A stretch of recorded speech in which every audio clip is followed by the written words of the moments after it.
বাল্য বিবাহমুক্ত মাজুলী অভিযানৰ অংশস্বৰূপে উজনি মাজুলী খেৰকটীয়া মহাবিদ্যালয়ত বেটি বচাও বেটি পঢ়াও আঁচনিৰ অধীনত মহিলা আৰু শিশু বিকাশ বিভাগ, মাজুলী জিলা প্ৰশাসন আৰু আৰক্ষী বিভাগৰ যৌথ উদ্যোগত এখনি সজাগতা সভা অনুষ্ঠিত হয়। সভাত জিলা আৰক্ষী অধীক্ষক বিবেকানন্দ দাস, জিলা সমাজ কল্যাণ বিষয়া উত্তম অধিকাৰী, মহাবিদ্যালয়খনৰ অধ্যক্ষ ডক্টৰ জাহ্নবী লহকৰ বৰুৱাকে প্ৰমুখ্য কৰি বহু কেইজন বিশিষ্ট ব্যক্তি উপস্থিত থাকে।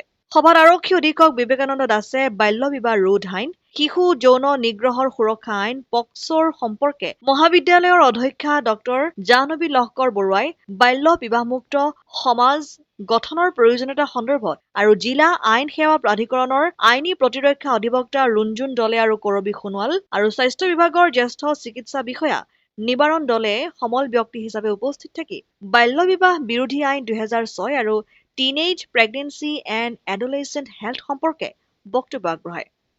বাল্য বিবাহ মুক্ত মাজুলী অভিযান, বাল বিবাহ মুক্ত মাজুলী বুলি কোৱা হয়। এই যিটো অভিযান আছিলে চাইল্ড মেৰেজ ফ্ৰী মাজুলী, এই অভিযানটো আমি যোৱা 1 আগষ্টৰ পৰা অহা 31 আগষ্টলৈকে আমি কৰিছোঁ।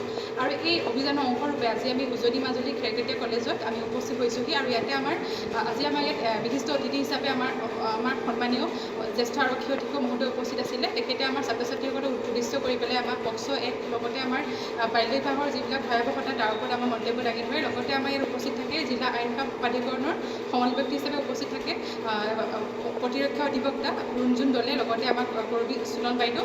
আৰু ইয়াতে আমাৰ মাজুলীৰ স্বাস্থ্য বিভাগৰ পৰা সমল ব্যক্তি হিচাপে আমাৰ ছিনিয়ৰ মেডিকেল অফিচাৰ নিবাৰণ দলে ছাৰ তেখেত উপস্থিত থাকি টিনেজ প্ৰেগনেন্সি আৰু এডোলেচেণ্ট হেল্থৰ ওপৰত আমাৰ ছাত্ৰ ছাত্ৰীসকলক উদ্দেশ্য কৰি খুব সুন্দৰকৈ মন্তব্য আগবঢ়ায়।